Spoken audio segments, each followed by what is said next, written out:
Assalamualaikum warahmatullahi wabarakatuh. Semoga semuanya dalam keadaan sehat pada kesempatan kali ini. Nah, berhubung pertemuan terakhir, saya tidak bisa masuk kelas Zoom virtual karena ada hal yang tidak bisa saya tinggalkan pada hari ini. Maka sebagai gantinya saya persiapkan video pembelajaran untuk materi data dan pustaka minggu ke-7, 1 minggu sebelum UTS, yaitu materi terakhir. Silahkan kalian nonton videonya dari awal sampai akhir. Sebelum saya menjelaskan materi untuk minggu ke-7, yaitu tentang korelasi antar dua variabel, dan juga minggu kemarin kita masih punya satu soal ya yang belum dibahas di slide terakhir minggu ke-6, itu akan kita bahas juga nanti. Tapi sebelumnya saya menjelaskan dulu tentang beberapa informasi di mata kuliah data dan pustaka. Jadi semoga semuanya jadi clear dan tidak ada lagi pertanyaan seperti apa UTS-nya atau bagaimana nilai kuis 1 saya yang kemarin, misalnya seperti itu. Nah, pada awal video ini akan saya jelaskan dulu. Saya buka dulu ya informasinya. Oke, yang pertama adalah seluruh mahasiswa memperhatikan cyber kampus dan e-learning hebatnya. Apakah sudah konsisten? Misalnya konsisten itu antara e-learning dengan cyber kampus itu sudah sama, baik dari segi kode ataupun jadwal dan sebagainya. Jadi pastikan antara e-learning hebat dengan cyber kampus itu sudah match atau tidak ada yang berbeda, seperti itu. Kemudian, kalau misalnya masih ada yang berbeda, silahkan dilaporkan.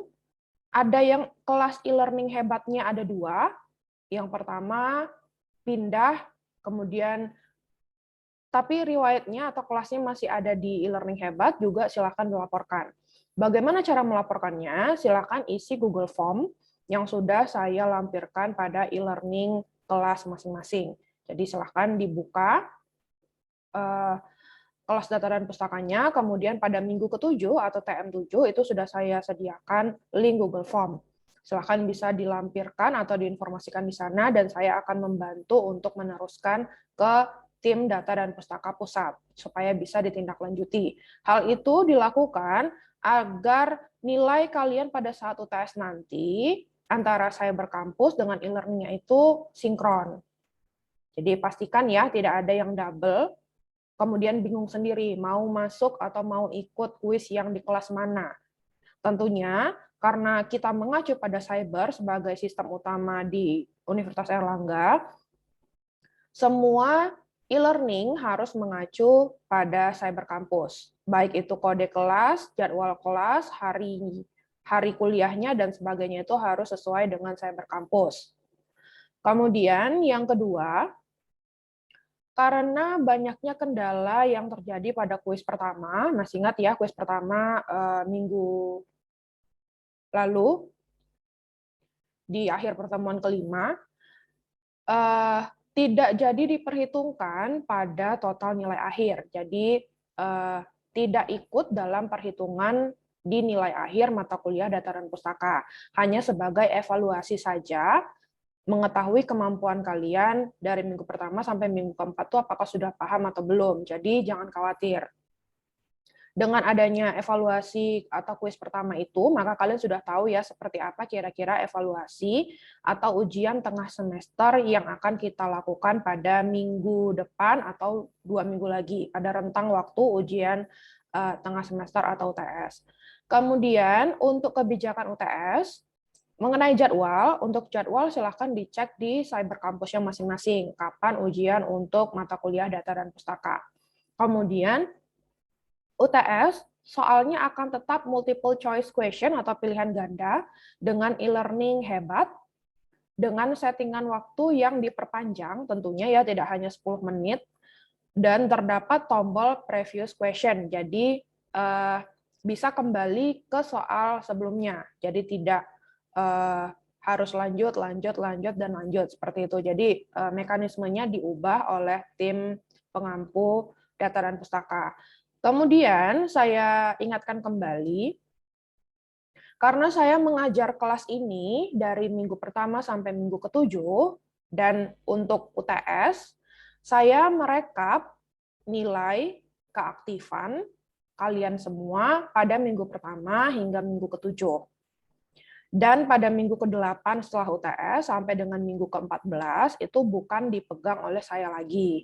Kemarin di minggu pertama ya sudah saya jelaskan siapa partner saya untuk kelas ini, dan beliau akan mengajar kalian pada pertemuan ke-8 setelah UTS dilaksanakan. Oleh sebab itu, jika ada kendala nanti pada saat perkuliahan minggu ke-8 sampai minggu ke-14, tolong jangan ke saya melapornya, tapi melaporlah sesuai dengan dosen yang masuk pada minggu tersebut. Karena jika kalian melapor ke saya tidak mengampu lagi pada minggu ke-8 sampai minggu ke-14. Jika ada hal-hal yang terjadi, maka saya tidak bisa membantu Anda ataupun menyampaikan permasalahan Anda yang terjadi pada minggu ke-8 sampai 14 tersebut. Karena yang mengampu bukan saya. Jadi saya adalah merekap, tugas saya merekap aktivitas perkuliahan dari minggu pertama sampai dengan minggu ke-7 plus ujian tengah semester. Jadi 7 minggu perkuliahan plus 1 UTS itu saya yang merekap. Kemudian minggu ke-8 sampai minggu 14 plus UAS atau ujian akhir semester akan direkap oleh partner saya di kelas ini yang sudah saya sampaikan di pertemuan pertama saat kita membahas kontrak kuliah. Kira-kira begitu ya, semoga dapat dipahami. Jadi yang masih ada kendala mungkin pada pertemuan pertama sampai pertemuan ke-7, silakan ke saya. Selanjutnya nanti setelah UTS tidak ke saya lagi. Semoga sudah paham ya. Itu saja mungkin yang bisa saya sampaikan mengenai ketentuan ataupun aturan ataupun informasi yang saya peroleh dari tim pengampu data dan pustaka. Jadi kan sifatnya berlaku untuk satu UNER ya yang mengambil mata kuliah data dan pustaka, semoga bisa dapat dipahami. Kalau masih ada yang belum paham, silahkan. Saya pernah meninggalkan nomor WA saya di e-learning, silahkan kontak lewat nomor tersebut. Kira-kira begitu ya, semoga dapat dipahami. Dan jangan lupa isi Google Form jika masih ada kendala seperti kelas double atau tidak sinkron antara kelas e-learning dengan Cyber Campus.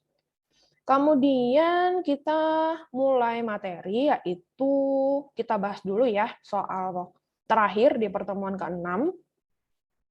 Apakah sudah ada yang mencari jawabannya? Semoga sudah ada yang mencari ya, jadi kita tinggal menyocokkan berapakah jawaban yang tepat. Ya, kemarin minggu lalu kita membahas confidence interval, tapi karena kita hanya membahas di soal terakhir, kita buka saja di soal terakhir ya. Ya. Untuk soal terakhir, yaitu contoh kasus pada slide 17, jadi jangan lupa kita mengacu pada slide ke-17. Jika ingin percaya 95% bahwa estimasi untuk rata-rata akan terjadi kesalahan sebesar kurang dari 0,05, maka berapa jumlah sampel yang harus diambil? Maka jelas saja di sini, sesuai dengan pertanyaannya, kita menggunakan rumus menentukan jumlah sampel, yaitu N. Maka kita lihat rumusnya. Ini ya yang kita gunakan, N sama dengan Z kuadrat, standar deviasi kuadrat atau variance, per E kuadrat atau margin error. Kemudian kita coba petakan satu-satu notasinya. Yang pertama adalah selang kepercayaan atau confidence intervalnya 1 dikurang alfa sama dengan 95% atau 1,96 untuk nilai Z kritisnya. Kemudian kita juga punya standar deviasi dari slide ke-17 yaitu 0,3. Kemudian kita juga punya margin error 0,05. Kira-kira itu ya yang kita punyai. Kemudian kita masukkan ke rumusnya N sama dengan Z kuadrat standar deviasi kuadrat dibagi E kuadrat. Maka 1,96 kuadrat dikali 0,3 kuadrat dibagi 0,05 kuadrat. Dapatlah Hasil 3,8416 dikali 0,09 dibagi 0,0025, hasilnya adalah 138,29. Nah, saya sudah pernah mengatakan di minggu lalu bahwa untuk sampel itu dalam bilangan bulat positif, maka menjadi 139. Jadi jumlah sampel yang harus diambil berdasarkan kasus pada slide ke-17 adalah 139 sampel. Kira-kira begitu ya untuk pembahasan pada PPT terakhir atau slide terakhir untuk materi minggu ke-6. Selanjutnya kita masuk ke materi pada minggu ke-7, minggu terakhir, yaitu korelasi antar dua variabel.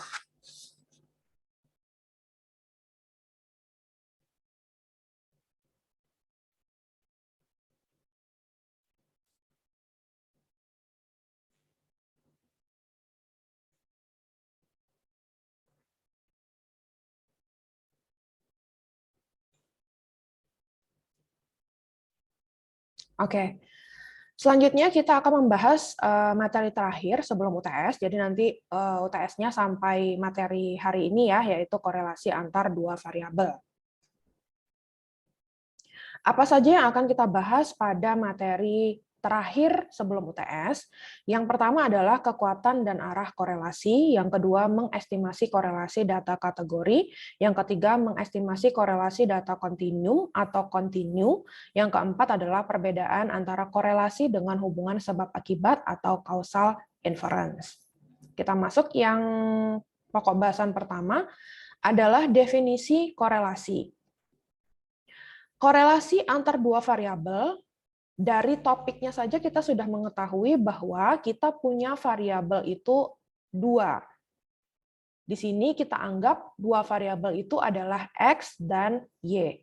Jadi di sini kita bisa tahu X dan Y itu memiliki hubungan, memiliki korelasi antar satu dengan yang lain. Kemudian X juga bisa mempengaruhi variabel Y karena memiliki korelasi tadi. Nah, dalam simbol notasi standar, X disebut sebagai variabel independen dan Y disebut sebagai variabel dependen. Ukuran yang digunakan untuk mengetahui derajat hubungan disebut koefisien korelasi. Nah, ini adalah contoh pola hubungan atau korelasi antara dua variabel. Ya, ini bentuk visualisasinya. Ini adalah korelasi positif, ini adalah korelasi negatif, ini adalah tidak berkorelasi, ini adalah korelasi tidak linier. Coba kita lihat. Korelasi positif ini seperti ini ya, gambar scatter plot-nya. Jadi ke sini ya. Ramai-ramai menuju ke atas untuk posisi yang dari sumbu X dan Y-nya itu di sini scatter plot-nya. Nah, ini adalah korelasi positif. Bagaimana dengan korelasi negatif? Ada sumbu X, ada sumbu Y, maka scatter plot untuk korelasi negatif berbentuk seperti ini. Ya, terlihat. Kemudian untuk tidak berkorelasi, artinya antara variabel X dan Y itu tidak ada korelasinya, maka jelas saja scatter plot-nya tidak ada pattern-nya atau arah yang jelas atau gambar yang mengarah beratnya itu kemana itu tidak ada. Jadi ini ya, tersebar di mana-mana scatter plot-nya. Artinya ini kita bisa simpulkan variabel X dan Y itu tidak berkorelasi. Kemudian korelasi tidak linier. Kalau tidak linier artinya ini ya, masih ada bentuknya, tidak seperti tidak berkorelasi, tapi memang bentuknya itu tidak linier. Jadi seperti ini ya. Ini seperti ini, seperti ini. Ini juga ya kira-kira kalau kita sambungkan dot-dotnya, scatter plot-nya. Nah, ini adalah korelasi tidak linier.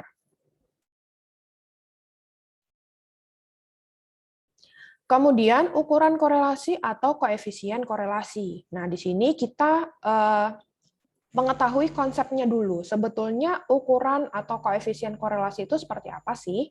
Di sini kita punya 3 daerah ya, 0, plus, minus. Kalau korelasinya itu mengarah ke 0, ya seperti ini ya arah tanda panahnya terlihat, maka artinya adalah korelasinya itu rendah. Kalau mengarah ke 1, area plus, maka korelasi tinggi. Begitu juga dengan kalau mengarah ke minus, minus 1, maka korelasinya juga tinggi. Seperti itu. Jadi semakin dekat ke 0, maka korelasinya rendah. Semakin dekat ke 1 atau minus 1, maka korelasinya tinggi.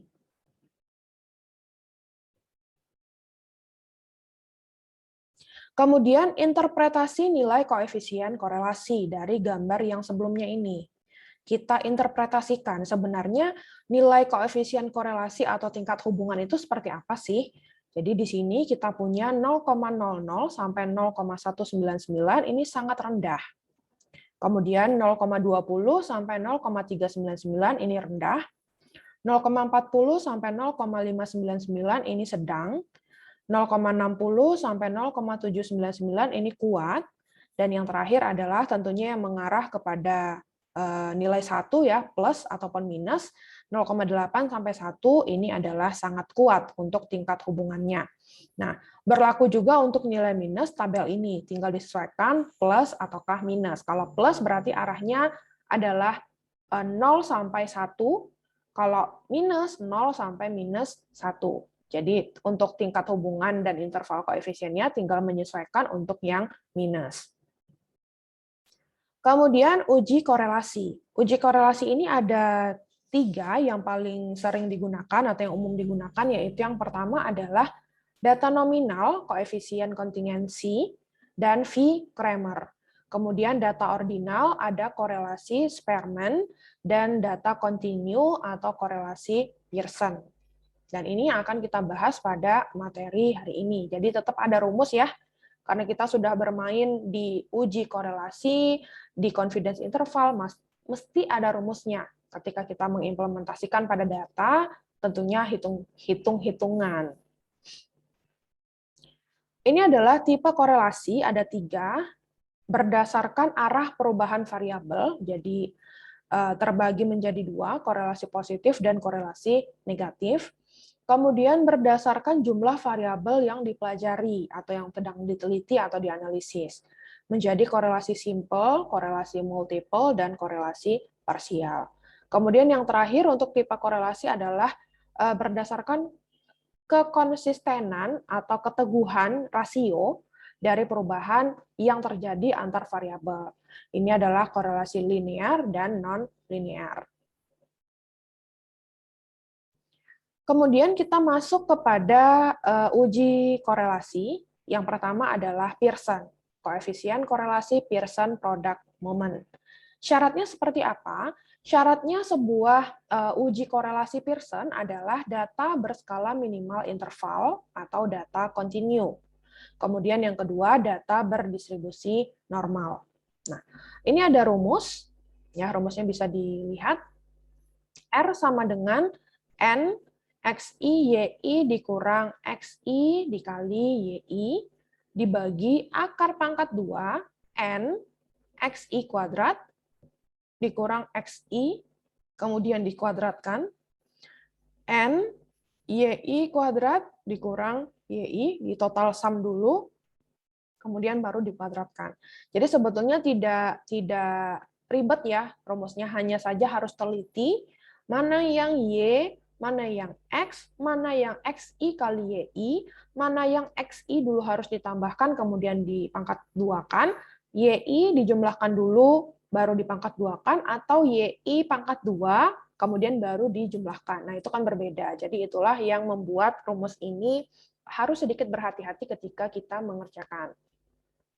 R di sini adalah nilai korelasi. Di sini karena kita menggunakan korelasi Pearson, maka R adalah nilai korelasi Pearson. Untuk X adalah variabel X atau variabel yang pertama, dan Y adalah variabel yang kedua atau variabel Y. Makna koefisien korelasi Pearson ada tanda minus dan tanda positif, menunjukkan hubungan arah hubungan. Plus, jika nilai variabel X naik, maka nilai pada variabel Y juga akan naik. Atau jika nilai variabel X turun, maka nilai pada variabel Y juga akan turun. Kemudian bagaimana dengan tanda yang negatif atau minus? Jika nilai variabel X naik, maka nilai pada variabel Y akan turun. Atau jika nilai variabel X turun, maka nilai pada variabel Y akan naik. Ini adalah contoh dari data yang kita punya, misalkan ada usia dan berat badan. Nah, di sini usia adalah variabel X, berat badan adalah variabel Y, dan X dan Y merupakan korelasi antar dua variabel, gitu ya. Dan kita punya jumlah data pada data yang ada di slide ini adalah 15 data. Jadi N-nya adalah 15. Kita lihat, kalau kita menggunakan Excel, cara mencari korelasi itu gampang sekali. Bagaimana caranya? Ini ya. Korel artinya adalah korelasi. L78.2, L92. Jadi ini sampai sini. Kemudian M78 sampai M92. Kemudian di enter dapatlah 0,90. Tapi pada saat kita mempelajari basic rumusnya, basic konsep, tentunya kita tidak boleh langsung pakai Excel, walaupun Excel akan kita gunakan untuk mempermudah ketika kita mengolah data. Seperti itu ya, sama dengan SPSS. Ini adalah rumus tadi untuk uji korelasi Pearson, yang ini tadi ya. Ini. Sekarang sudah kita isi angka-angkanya. Dari mana angka-angka ini tadi? Dari tabel ini. Ini adalah tabel XI, ini adalah tabel YI.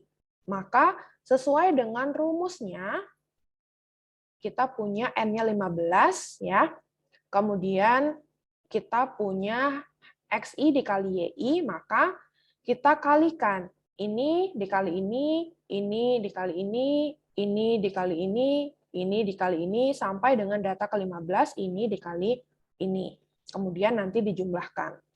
Kemudian kita punya XI dan YI. Maka ini kita jumlahkan, ini kita jumlahkan 1 sampai 15, hasilnya berapa.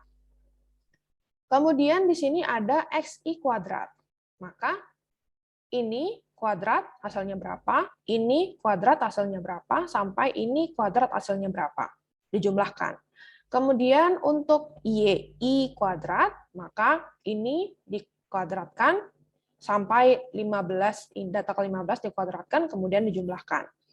Kemudian ada lagi XI kuadrat, maka dijumlahkan dulu, kemudian dikuadratkan hasil penjumlahannya. Begitu juga dengan YI, dijumlahkan dulu untuk berat badan Y seluruhnya, 15 datanya, kemudian dikuadratkan. Nah, jadi dari 1, 2, 3 kolom ini menjadi banyak kolom. Karena kita butuh XI, kita butuh XI kuadrat, kita butuh penjumlahan XI, kemudian dikuadratkan, dan sebagainya. Begitu juga dengan Y. Oleh sebab itu, ketika kita sudah melakukan proses perhitungannya, kita masukkan ke rumus untuk uji korelasi Pearson. R sama dengan 8241, 170 dikali 717 dibagi 15, N. Akar pangkat 2, 1962 dikurang 28900 dibagi 15 dikali 347325 dikurang 5140, 89 dibagi 15. R sama dengan 0,90. Sama ya, kita mencari dengan Excel, kita mencari dengan rumus Pearson-nya 0,90.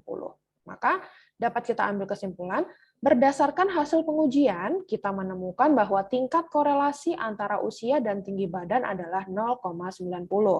Artinya, terdapat hubungan yang sangat kuat antara usia dan berat badan. Ya, karena sudah mendekati ke plus 1,00, maka sudah korelasinya itu antara usia dan berat badan sangat kuat. Kemudian korelasi parsial. Ukuran hubungan linier antara variabel secara parsial dengan menganggap variabel lain tetap, misalnya korelasi antara Y dan X2 dengan X1 dibuat tetap dilambangkan dengan R, YX2 dot Y X1. Jika korelasi sederhana melibatkan satu variabel dependen dan satu variabel independen, maka korelasi parsial melibatkan lebih dari satu variabel independen dan satu variabel dependen. Nah, variabel dependen sudah kita pelajari ya konsepnya di pertemuan awal-awal yang di depan. Kalau masih lupa, silahkan bisa dibuka kembali PPT-nya atau recording-nya diputar kembali. Ini adalah rumus untuk koefisien korelasi parsial. R YX2 dot X1 sama dengan R YX2 dikurang R YX1 R X1 X2 dibagi akar pangkat 2 dari 1 dikurang R kuadrat YX1, 1 dikurang R kuadrat X1 X2. Maksudnya seperti apa membaca rumusnya ini? Artinya, kalau R, Y, X2 adalah korelasi antara Y dan X2. R, Y, X1 sama dengan korelasi antara Y dan X1. Sedangkan R, X1, X2 seperti ini ya. Artinya, korelasi antara X1 dan X2. Ada juga yang disebut dengan korelasi berganda. Hubungan yang terjadi antara variabel dependen dengan lebih dari satu variabel independen. Misalnya, korelasi antara Y dengan X1 dan X2. Kita lihat ilustrasinya, ya. Ini ada X1, ini ada X2, kemudian mengarah ke Y. Di sini ada R X1, X2, Y. R, nilai korelasi X1, X2, Y. Kemudian dari X2 ke Y, maka ada R X2 Y. Dari X1 ke Y, maka ada R X1 Y. Maka rumusnya untuk korelasi berganda adalah R Y X1 X2 sama dengan akar pangkat 2 R kuadrat YX1 plus R kuadrat YX2 dikurang 2 R YX1 R YX2 R YX1 X2 dibagi 1 dikurang R kuadrat X1 X2. Dan cara membacanya sama ya untuk penyimbolan dari notasi rumus untuk korelasi berganda. Sehingga apa yang dapat kalian ambil atau apa sih perbedaannya antara korelasi parsial dengan korelasi ganda? Sudah paham ya? Silahkan jika masih belum paham bisa dibuka kembali atau diulangi kembali. Apa sih parsial itu? Apa sih berganda itu? Selain rumusnya yang berbeda, tentunya konsepnya juga berbeda. Kemudian korelasi Spearman. Korelasi Spearman ini digunakan untuk menganalisis hubungan pada variabel dengan skala data minimal ordinal. Nah, data ordinal juga sudah pernah kita bahas konsepnya, contohnya seperti apa. Kalau yang masih lupa, silahkan diulangi kembali. Bisa juga merupakan uji alternatif dari uji korelasi Pearson. Data dengan skala kontinu juga dapat dihitung menggunakan formula korelasi Spearman. Ini adalah rumus untuk koefisien korelasi Spearman. R, nilai korelasi, sama dengan 1 dikurang 6 DI kuadrat dibagi N dalam kurung N kuadrat dikurang 1. Di mana kita mencari dulu DI-nya, karena ini adalah inti poin utama dari korelasi Spearman. DI kuadrat sama dengan R XI dikurang R YI kuadrat. Contoh soal, terdapat 2 orang juri yang diminta untuk menilai dalam lomba memasak makanan. Jumlah makanan yang dilombakan 10. Hasil penelitian juri dalam bentuk skor tercantum pada tabel. Ini ya tabelnya. Hitunglah koefisien korelasi Spearman pada kasus tersebut. Caranya hampir sama dengan tadi Pearson. Dari rumus, kita harus menentukan dulu, manakah yang XI, manakah yang YI berdasarkan tabel ini. Maka kita buat tabelnya. Ini adalah tabel untuk Spearman. Makanan juri 1, juri 2 ini adalah dari sini ya yang diketahui. Kita anggap juri 1 adalah variabel pertama atau XI. Juri kedua yaitu YI atau variabel kedua. Kemudian makanan ini N-nya adalah 10, ranking X1 10, ranking Y1 8. Nah, ranking ini dari mana dapatnya nilai R ini? Dari sini. Ya. Kemudian DI minus 2. Dari mana dapatnya? Y1 dikurang X1. 8 dikurang 10, minus 2. Kemudian kita kuadratkan karena yang kita butuhkan adalah DI kuadrat. Maka minus 2 dikali minus 2, 4, begitu seterusnya. DI sama dengan YI dikurang XI, 0,5, 6 dikurang 5,5, 0,5 dikuadratkan 0,25, dan seterusnya. Kemudian DI kuadratnya kita jumlahkan, kita sum. Maka dapatlah hasilnya 7. Ketika sudah kita dapatkan semua unsur-unsur penting untuk variabel pada rumus korelasi Spearman-nya, kita tinggal masukkan. 1 dikurang 6 dikali 7, ya, N dikurang 1 dikali N, dibagi, bukan N.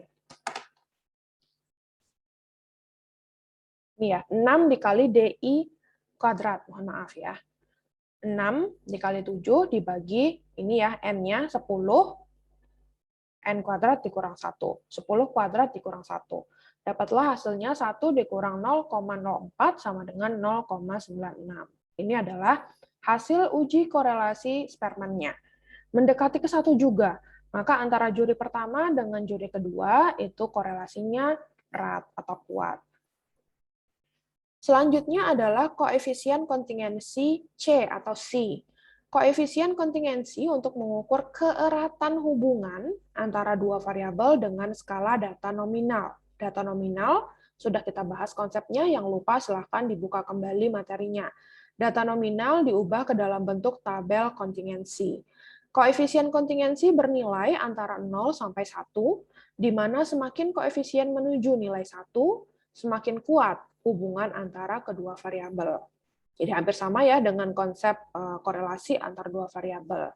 Tidak hanya koefisien kontingensi, tapi juga Spearman, Pearson, dan lain-lain. Ini adalah rumus koefisien kontingensi C. Jadi C sama dengan akar pangkat 2 C square N plus C square. Ngomong-ngomong, kalau kita membahas C square, C square, C square, artinya kita berhubungan dengan confidence interval, yaitu tabel C square-nya, statistik ya C square. Di mana ini adalah C square yang dihitung dari tabel kontingensi, N adalah jumlah data. Ini adalah cara menghitung C square-nya. Ya, kebetulan tidak perlu menggunakan tabel statistik, kita mencari nilai square-nya, C square-nya adalah dengan menggunakan rumus ini. OIJ dikurang EIJ kuadrat dibagi EIJ. Nah, sekarang kita lihat contoh perhitungan nilai C square pada aplikatifnya seperti apa. Jadi, untuk di PPT tinggal klik saja ya, contoh perhitungan nilai C square ini akan mengarah kepada Excel yang akan kalian bisa buka jika kalian menggunakan email UNER, uner.ac.id. Kita buka dulu ya, saya klik dulu.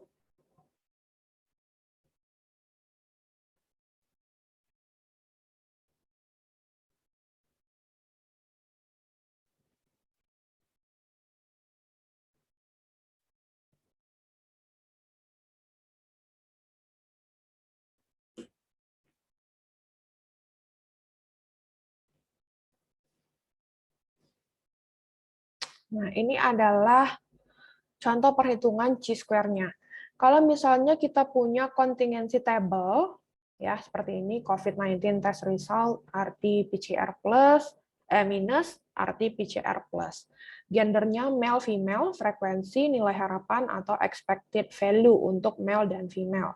Kemudian, untuk mengetahui nilai C-square-nya dengan menggunakan rumus OIJ dikurang EIJ kuadrat dikurang EIJ.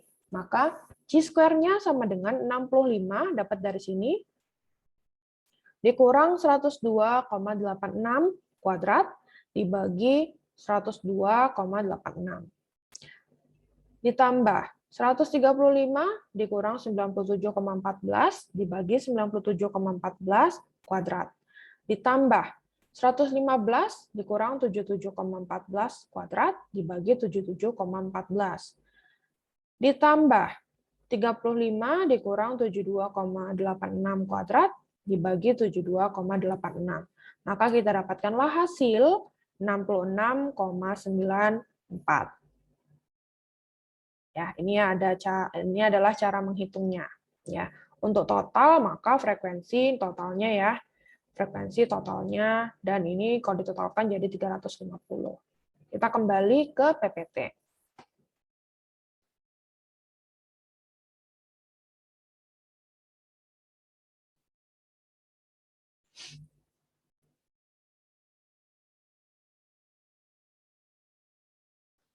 Kemudian kita membahas korelasi versus hubungan kausalitas atau sebab akibat.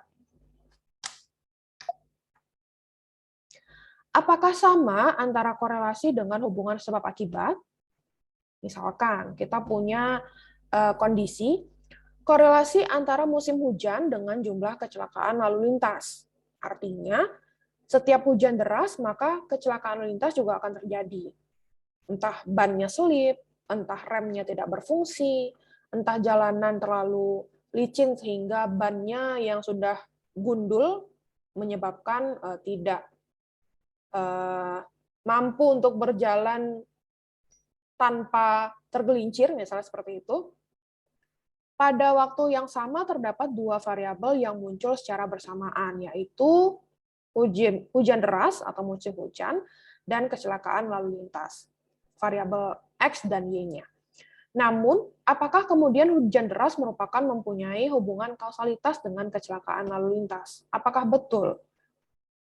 Walaupun ada hubungan, pada saat kondisi musim hujan dengan jumlah kecelakaan lalu lintas yang banyak terjadi dengan sebab akibat. Apakah karena musim hujan, makanya akibatnya jumlah kecelakaan lalu lintas itu meningkat. Apakah benar seperti itu? Kita lihat ini ada, menurut saya sih, artikelnya menarik ya. Jadi ini nanti seperti biasa, kalau ada seperti ini artinya diklik saja dengan melalui PPT-nya, kemudian akan mengarah pada slide yang dituju, akan link atau hyperlink ke link yang dituju. Ya, ini saya stop share dulu, kemudian kita lihat mana sih artikelnya. Ini ya artikelnya, Statistik Knowledge Portal, korelasi versus sebab akibat atau kausalitas. Jadi di sini silakan dibaca ya. Apakah betul kausalitas dengan korelasi itu erat kaitannya? Atau bisa saja hanya kebetulan. Kebetulan pada saat itu musim hujan, maka juga terjadi banyak kecelakaan. Kecelakaan terjadi juga disebabkan oleh berbagai faktor. Jadi tidak mesti ya korelasi dengan hubungan kausalitas atau sebab akibat itu saling berkaitan. Contohnya seperti ini ya. This is why we commonly say correlation does not imply causation. Jadi tidak selalu korelasi itu yang menyebabkan hubungan kausalitas atau sebab akibat. Jadi masih banyak hal-hal lain yang menjadi faktor atau variabelnya. Jadi di sini silakan dibaca, menarik ya isinya walaupun menggunakan bahasa Inggris. Saya yakin semuanya sudah jago dalam bahasa Inggris, jadi ini seperti mungkin hanya artikel singkat begitu ya. Jadi silakan nanti dibaca. Kita kembali ke PPT utama.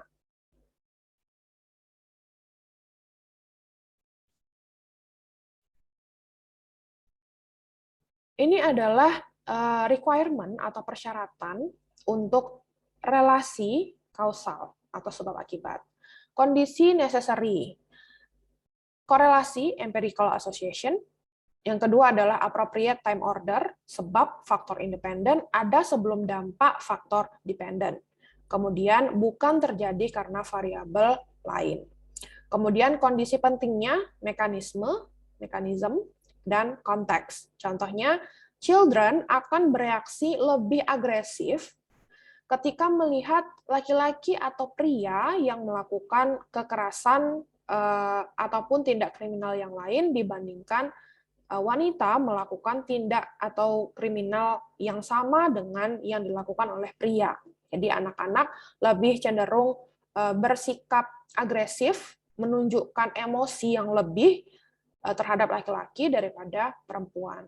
Nah, ini juga ada linknya ya. Silahkan juga bisa dibaca nanti dari linknya ini untuk menambah informasi yang lebih lengkap. Kemudian spurious relationship. Kalau kita terjemahkan, spurious relationship ini artinya adalah hubungan palsu. Jadi, seperti yang sudah saya sampaikan tadi, seolah-olah disebabkan oleh variabel tersebut, padahal tidak hanya variabel tersebut yang memicu variabel lain untuk terjadi. Jadi, semacam menjadi kambing hitam begitu ya, ada hubungan padahal tidak ada hubungan. Saya yang menyebabkan padahal dia yang melakukan, kira-kira begitu untuk ilustrasi ataupun agar mudah dipahami untuk spurious relationship ini. Nah, contohnya seperti apa di sini? Spurious relationship, view the movie Money Train, commit violent crime. Nah, di sini maksudnya adalah yang menjadi spurious relationship adalah ketika kita menonton Money Train, kita melakukan tindakan kejahatan berdasarkan film yang kita tonton tadi, yaitu Money Train.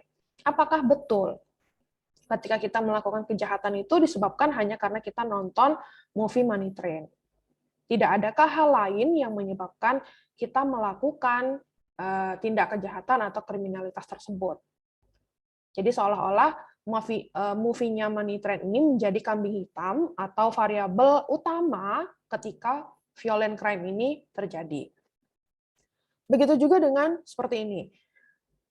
Phil merasa marah dengan keadaan sosial, lingkungan, environment kita.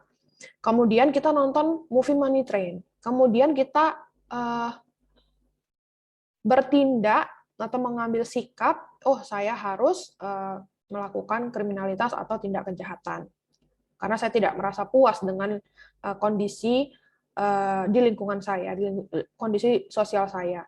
Ditambah lagi, movie-nya Money Train ini memberikan saya inspirasi, ya seperti film Joker lah ya, mungkin seperti itu. Jadi marah, kecewa, kemudian karena melihat ataupun menyaksikan ataupun sudah lama terpendam, dan kemudian kalau di sini kan gara-gara movie Money Train itu akhirnya kita melakukan tindak kejahatan. Ya, seperti itu maksud dari spurious relationship.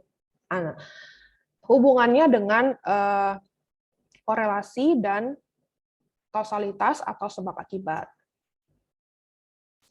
Ini adalah contoh dari hubungan palsu, ya. Japanese passenger cars sold in the US, United States, korelasi dengan kejadian bunuh diri, maksudnya adanya kecelakaan lalu lintas, apakah ada hubungannya atau tidak? Sebetulnya tidak mesti ya crashing motor vehicle ini menyebabkan Japanese passenger car ini terjual di US. Ya, seperti bayang-bayang, padahal tidak hanya alasannya atau sebabnya itu disebabkan oleh ini saja. Ada banyak faktor, bisa jadi seperti itu ya. Nah, inilah contoh lain dari spurious correlation. Nah, ini seperti biasa ada linknya, silahkan nanti dibuka untuk informasi yang lebih lengkap. Kemudian untuk materi terakhir sebelum selesai materi untuk minggu ke-7, yaitu materi terakhir sebelum UTS, ini ada soal hitung berapa koefisien korelasi Pearson pada data tabel di samping ini. Interpretasikan makna hasil koefisien korelasi tersebut. Nah, di sini sudah dibantu ya dengan adanya X, Y, X kuadrat, Y kuadrat, dan XY. Ini juga sudah dibantu 386, 302, 25020, 14532, 19044. Kemudian dengan menggunakan rumus uji koefisien korelasi Pearson tadi di awal, yang R sama dengan N, XI kali YI, dan seterusnya itu kita operasikan atau kita masukkan ke rumusnya. Menjadi 10.000 dikali 19044 dikurang 386302 dibagi akar 10.000 dikali 25020 dikurang 386 kuadrat dikali 10.000 14532 dikurang 302 kuadrat. Kemudian hasilnya berapa? Itulah jawaban untuk soal pada slide ini. Jadi nanti ketika sudah ketemu hasilnya, entah itu 0,9 atau 0,8, maka dihubungkan pada tabel untuk menginterpretasikan maknanya. Semakin mengarah ke 1 atau mengarah ke -1, maka korelasinya akan semakin tinggi antara variabel X dengan variabel Y. Tapi kalau mengarah ke 0, mungkin 0,05, maka korelasinya antara variabel X dan variabel Y itu sangat tidak kuat, atau hampir tidak ada korelasinya, kira-kira begitu ya. Nanti silahkan menggunakan kalkulator atau Excel mencari jawaban pasti atau eksak dari soal terakhir untuk koefisien korelasi Pearson. Kemudian setelah dapat angkanya, gunakan tabel yang kita bahas di awal tadi untuk menentukan apa sih makna hasil koefisien korelasi tersebut.